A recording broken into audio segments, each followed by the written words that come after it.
Hello. Namaste. নমস্কার। वणक्कम। सत श्री अकाल। क्या आपने कभी सोचा है कि किसी चमचमाते शहर के नीचे भी एक और शहर हो सकता है? नहीं, हम मेट्रो ट्रेन की बात नहीं कर रहे। हम बात कर रहे हैं एक ऐसे अंधेरे शहर की जहां की दीवारें इंसानों की हड्डियों से बनी हैं और छतों पर सजी हैं लाखों खोपड़ियां। एक ऐसा शहर जहां मौत सांस लेती है और सन्नाटा बोलता है। ये है द कैटाकोम्स ऑफ पेरिस, एक ऐसी जगह जहां 6 मिलियन से ज्यादा लोगों की हड्डियां रखी गई हैं और जो आज भी इतिहास, डर और रहस्य की चादर ओढ़े हुए है।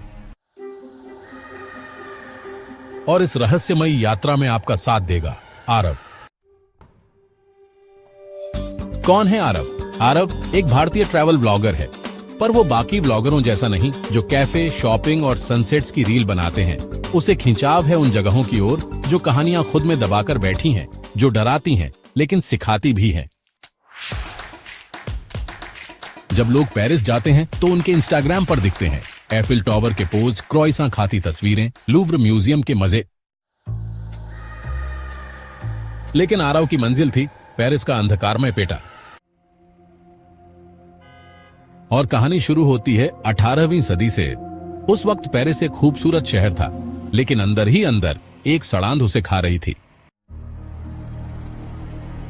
कब्रिस्तान भर चुके थे, लाशें जमीन में दबने के बाद भी सड़ रही थीं। गंध इतनी भयंकर थी कि लोगों का निकलना मुश्किल हो गया था। कई बार बारिश के बाद कब्रों से हड्डियां बहकर सड़कों पर आ जाती थीं। लोग डरने लगे थे, बीमारियां फैल रही थीं। कब्रिस्तान के पास घरों की कीमत गिरने लगी थी। पेरिस को एक समाधान चाहिए था और मिला भी। शहर के नीचे सदियों से मौजूद थीं पुरानी चूना पत्थर की खदानें। इन्हीं को अब बदलना था मौत के गोदाम में।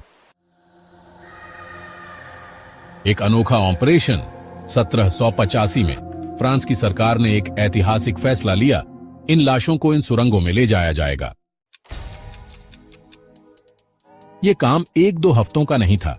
लगभग 12 साल तक हर रात लाशें यहां लाई जाती, कब्र खोदी जाती, हड्डियां बाहर निकाली जाती और उन्हें काली गाड़ियों में भरकर सुरंगों तक पहुंचाया जाता। और फिर बड़ी ही श्रद्धा और सादगी से उन्हें एक एक करके दीवारों में सजाया गया। आज जो दीवारें आप देखते हैं वो बस दीवार नहीं, 6 मिलियन लोगों की आखिरी नींद का ठिकाना है। आरव की यात्रा शुरू होती है। आरव ने एक लोकल गाइड से बात करके एक सीमित टूर बुक किया। 131 सीढ़ियां नीचे जाना होगा। वहां ठंड है, अंधेरा है और थोड़ा डर भी।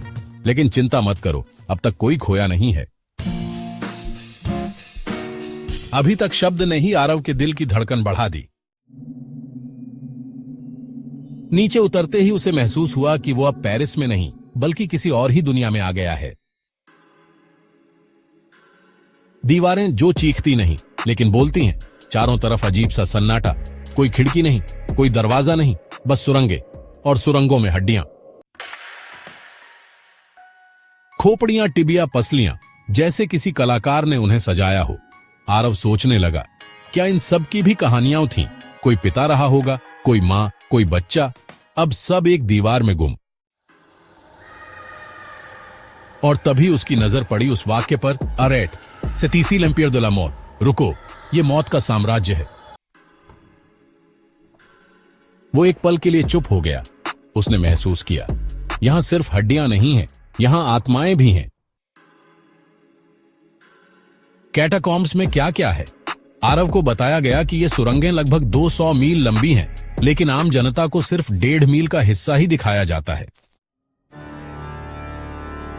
बाकी हिस्सा बंद है क्योंकि वहां रास्ते बहुत जटिल हैं और कई लोग वहां जाकर गुम हो चुके हैं। कुछ लोगों का मानना है कि वहां रहस्यमयी रूम्स, पुराने अनऑपरेशनल थिएटर, यहां तक कि एक भूमिगत स्विमिंग पूल भी है। कैटाफिल्स नाम के लोग, यानी कि जो इस भूल भुलैया में चोरी छिपे घुसते हैं, उनका कहना है कि कई बार उन्होंने वहां अनजान परछाइयां, अजीब आवाजें सुनी हैं। क्या कैटाकॉम्स में आत्माएं हैं? आरव ने खुद कहा, जब मैं एक गहरी सुरंग से गुजर रहा था तो लगा कोई मेरे पीछे चल रहा है। लेकिन जब मैंने पीछे देखा कोई नहीं था। क्या ये डर था या कुछ और? कुछ लोगों का मानना है कि यहां आत्माएं अब भी भटक रही हैं, जो पूरी तरह से मुक्ति नहीं पा सकीं। इतिहास की परतें, कैटाकॉम्ब्स सिर्फ हड्डियों का ढेर नहीं, बल्कि इतिहास के कई पड़ावों का साक्षी है। फ्रेंच रिवॉल्यूशन में क्रांतिकारियों ने यहां मीटिंग की, नाजियों ने वर्ल्ड वॉर II में यहां बंकर बनाए, फ्रेंच रेसिस्टेंस ने इन्हीं सुरंगों में ऑपरेशन चलाया। हर दीवार के पीछे एक कहानी है, हर कोने में इतिहास की परछाई है। आरव की सोच में बदलाव।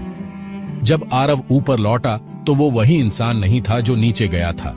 उसकी आंखों में वो चमक नहीं थी, बल्कि एक गहराई थी, जैसे उसने कुछ देख लिया हो, कुछ महसूस कर लिया हो। कैटाकॉम्ब्स डरावनी नहीं, गहरी हैं। वो हमें याद दिलाती हैं कि जीवन नश्वर है, लेकिन इतिहास अमर है। हम सब एक दिन मिट जाएंगे, लेकिन हमारी कहानियां वो रह जाएंगी। अब आपकी बारी। तो दोस्तों, अब आप बताइए, क्या आप इस हड्डियों की भूल भुलैया में जाना चाहेंगे? क्या आप अकेले 10 मिनट वहां रह सकते हैं? क्या आप मानते हैं कि आत्माएं अब भी वहां भटकती हैं, या ये सब बस कहानियां हैं? कमेंट्स में लिखिए, और अगर आपको ये रहस्यमयी यात्रा पसंद आई तो वीडियो को लाइक कीजिए, चैनल को सब्सक्राइब कीजिए, क्योंकि अगली बार हम लेकर आएंगे एक और जगह जहां डर, इतिहास और रोमांच एक साथ सांस लेते हैं।